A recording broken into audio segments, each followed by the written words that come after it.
Guys, welcome back to my channel at salamat muli sa inyong panonood. So diretso na tayo guys, mayroon tayong ayusin ngayon na isang refrigerator.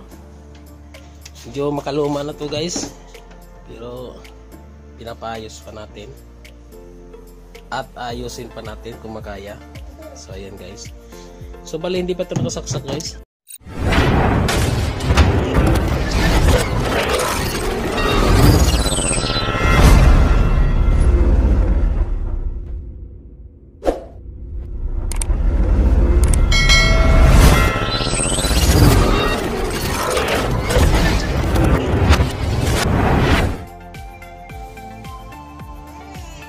So ito, saksak natin. So nakikita nyo, gumagana yung electric fan. So ibig sabihin, okay yung outlet. So saksak natin dito. Tapos, ito yon connection nya. Ayan. Tapos tingnan natin dito sa harapan kung gagana. So ayan guys, wala.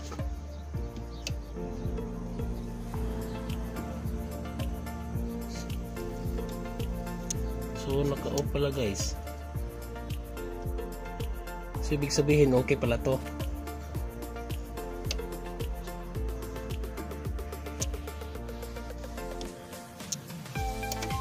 So ayan. So nawawala siya guys. So subukan natin tingnan kung ano magagawa natin. So ayan. Bali naka-off siya, tapos i-on natin uli.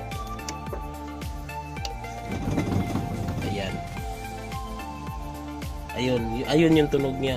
Tapos namamatay siya. So yan, tingnan natin guys kung baka nagpro-protect siya.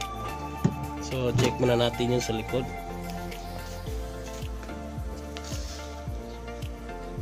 So ayusin ko muna yung lugar guys para maka-trouble tayo ng maigi. So ayan guys, gumagana naman. Tapos yung temperature na is tama lang. So hindi naman nakakapaso. So obserbahan muna natin. Walang ginagawa ko lang is nilagay ko sa number 2. Tapos yan, obserbahan natin kung magtatagal. Kasi pag sinabing sa number 2, so ibig sabihin yung number 1 niya hindi siya nagko-contact. So malamang ang thermostat may problema. Pero kung trip off ito, malamang masins ng overload protection. Tapos ayun, bumibigay yung overload or yung relay niya is may problema. So yan, observation muna tayo guys. So patagalin ko muna ito bago ko tingnan yung mga accessories niya dito or yung mga parts niya dito. Kasi dalawa lang yung parts niya dito maliban sa compressor. So mayroon ditong isang overload at saka relay. So yan lang yung titingnan natin. Tapos ito compressor, kung may problema ito, malamang iinit talaga ito. Tapos kung hindi siya lalamig, kulang sa freon or may mga leaking. So yan, observation muna tayo guys. So patagalin muna natin ng kaunti. Kaso lang hindi natin matingnan talaga.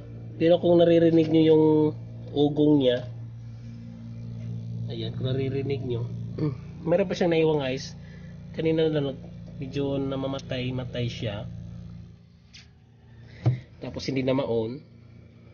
So siguro nakalipas ng mga ilang oras kaya hindi kagad natunaw ito kasi naka-close parate. So yun lang, inilagay ko lang siya sa number 2. So kanina naka-number nasa 1.5 ba yan? Mga dito yata banda yan. So ngayon nilagay ko sa number 2, gumagana siya. So obserbahan ko muna guys. At bali ipopost ko lang muna ito. Guys, nakalipas na ang isang oras. So far so good naman guys. Hanggang ngayon okay pa naman yung temperature niya. Tapos malamig na masyado yung sa loob. So ngayon guys, bali false alarm na yata yon. Pero sa tingin ko yung thermostat niya is may problema na. Ito may problema na to. Kasi pag ilagay natin dito sa 1, ayan, namamatay siya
bumabalik na siya sa dati.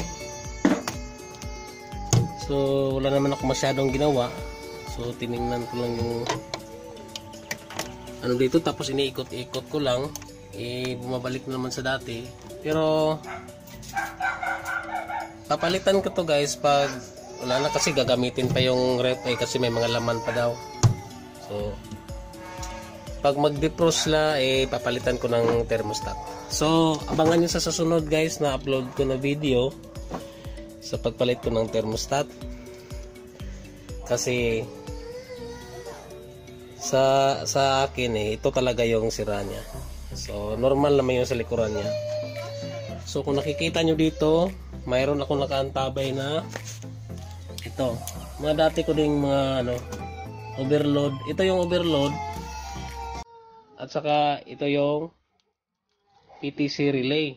So, pang starting. Ito yung gamit sa pang start. Para gumagana yung running niya. So, ayan guys. So, sa ngayon guys, ibabalik ko na lang yung mga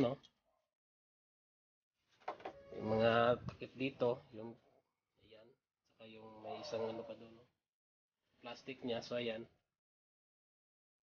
Tapos papaanda rin ko. Tapos tingnan natin ulit kung totoo ba talagang gagana na siya sa number 1. Kasi pag sa number 1, nakita nyo mayroon siyang sounds na click, mag-click-click siya. Dito pala nag-click na siya dito. So ayan. So tingnan na natin guys. So ibabalik ko lang muna. So ayan guys, papaganahin na lang natin. Isaksak natin.